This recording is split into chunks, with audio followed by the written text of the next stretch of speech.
So hi everybody. Today we're going to be talking about Bell's palsy. So this is one of the most important and most common disorders of the seventh cranial nerve. And from now onwards I'll be uploading clinical examination of the nervous system every Monday and important theory topics in neurology every Friday. So let's go into the topic.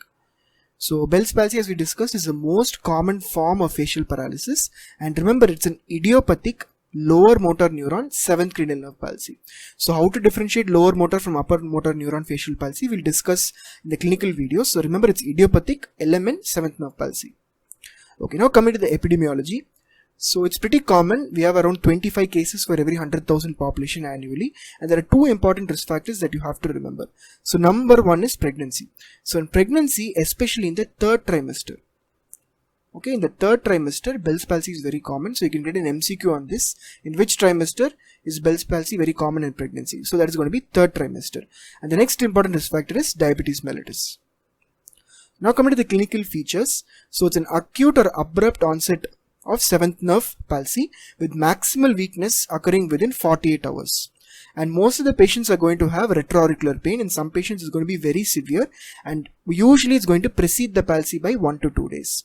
The patient is going to have unilateral loss of taste sensation and hyperacusis. So why does the patient have hyperacusis? This is because of involvement of the nerve to the stapedius.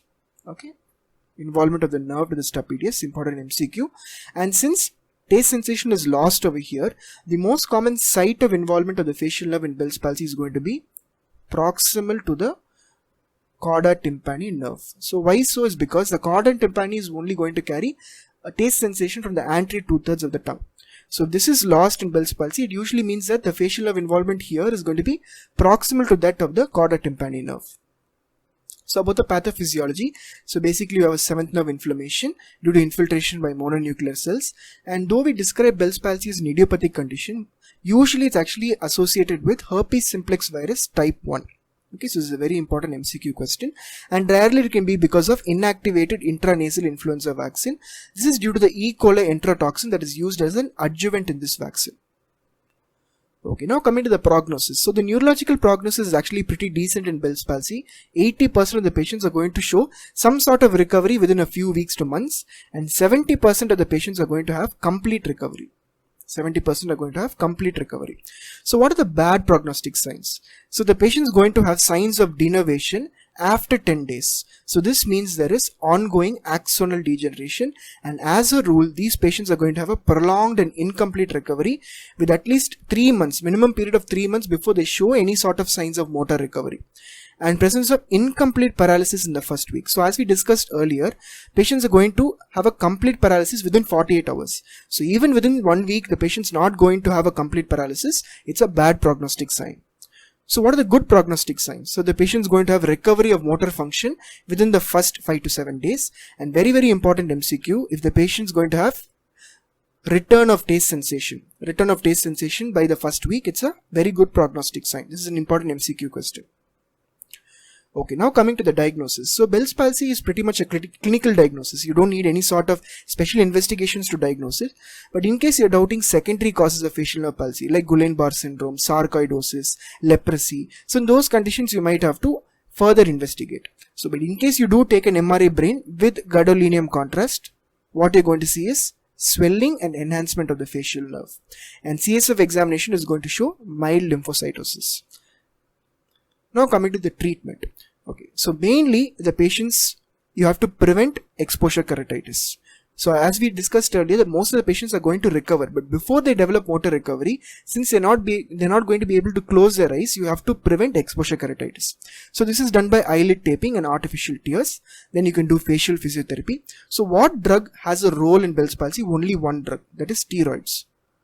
Only steroids have some sort of role in Bell's palsy. So usually we give tablet prednisolone 60 to 80 mg per day over 7 to 10 days. So you can give this dose for 5 days and then later taper it over the next 5 days. So is there any benefit of using antivirals? So even though HSV type 1 is associated with Bell's palsy, there is no benefit. Okay, as per the recent randomized control trials, there is no benefit of using antivirals like acyclovir. And if the patient is going to have a permanent seventh nerve palsy, they can go for cosmetic procedures. So what are the long-term complications of seventh nerve palsy or Bell's palsy? So patients, like we discussed earlier, exposure keratitis. So this is actually prevented. Okay, so this is prevented, usually doesn't occur. So exposure keratitis is very important long-term complication of Bell's palsy. Next, so you can develop contractures. The patient can develop contractures of the paralyzed side associated with facial myokymia and facial spasm. So this is a type of acquired hemifacial spasm. Okay, and sometimes when the seventh cranial nerve attempts to regenerate itself, it might go on and innovate some other structure. Okay, instead of innovating what it's supposed to, it will go and innovate some other structure. So this is known as aberrant regeneration or synkinesis. So the two important synkinesis that you have to remember. So one is Wartenberg or inverse Marcus Gunn sign. Okay, so here what happens is when there are jaw movements, especially jaw movements that are going to involve the pterygoid muscles, it will cause involuntary closure of the eyes. This is known as inverse Marcus Gunn sign. Very, very important MCQ question. And then crocodile tears. So what happens here is the parasympathetic fibers of the seventh cranial nerve go ahead and aberrantly innervate the lacrimal glands. So there will be tearing. The patient will have increased tearing. This is known as crocodile tears. Again, important MCQ. Okay, so what are the other causes of facial nerve palsy? So Bell's palsy is idiopathic. So what are the other causes of facial nerve palsy? So Lyme disease. So this is a tick-borne disease, and in endemic regions, up to 10% of the cases can be because 10% of the cases of facial nerve palsy can be because of Lyme's disease. And next, very, very important question, that is Ramsay-Hunt syndrome. So what is Ramsay-Hunt syndrome? It's actually herpes zoster virus infection of the geniculate ganglion. Okay, so what we see here is we're going to have a seventh nerve palsy, and along with this we're going to have vesicles. Okay, so you're going to have vesicular eruptions over the external auditory canal, the cranial integument, and sometimes in severe cases, even the mucosa of the oropharynx can be involved. And then you're going to have a eighth nerve involvement. Patient will have tinnitus, vertigo, hearing loss. So these three features are characteristic of Ramsay-Hunt syndrome. And remember, over here, you're going to treat the patient with antivirals. Okay, so you're going to give the patient acyclovir. So unlike Bell's palsy, here there is no role of steroids. No role of steroids. Next, sarcoidosis, yes, and sometimes sarcoidosis can be associated with, you'll have a parotid swelling along with seventh nerve palsy. So this is known as uveo-parotid fever or Heed-Ford syndrome, very, very important MCQ. Then Guillain-Barré syndrome, leprosy, Sjogren syndrome, amyloidosis. And next, a very important question, we have Melkersson-Rosenthal syndrome. Okay, so this is a idiopathic syndrome where you have recurrent facial nerve palsy with facial edema. Usually it's lip edema or labial edema along with a plicated tongue. This is a very, very important MCQ. Then multiple sclerosis. So those who have seen the video of multiple sclerosis, I think you probably might already know this. There are two important differentiating features from the seventh nerve palsy and multiple sclerosis from that in Bell's palsy. So in MS, you're not going to have retroauricular pain. Okay, you're not going to have retroauricular pain, and also there's not going to be loss of taste. So these two features are not going to be there in the seventh nerve palsy due to multiple sclerosis. Then acoustic neuromas, and then tumors that invade the temporal bone like carotid body tumors, cholesteatoma and dermoid tumors, and then temporal bone fractures. Okay, next we have an important differential diagnosis. It's pretty rare, and actually it's actually not due to a facial nerve paralysis, but it mimics facial nerve paralysis. That is Parry-Romberg syndrome or facial hemiatrophy. So this is a type of lipodystrophy which is commonly seen in female patients, where there will be disappearance of fat from the dermis as well as a subcutaneous plane, either unilaterally or bilaterally, and it's also associated with a variant color of the iris and congenital oculosympathetic paralysis. Okay, it's pretty rare, but just remember it for the exam. Now, what are the important causes of bilateral facial nerve palsy? So this is a very, very important question. This you should know.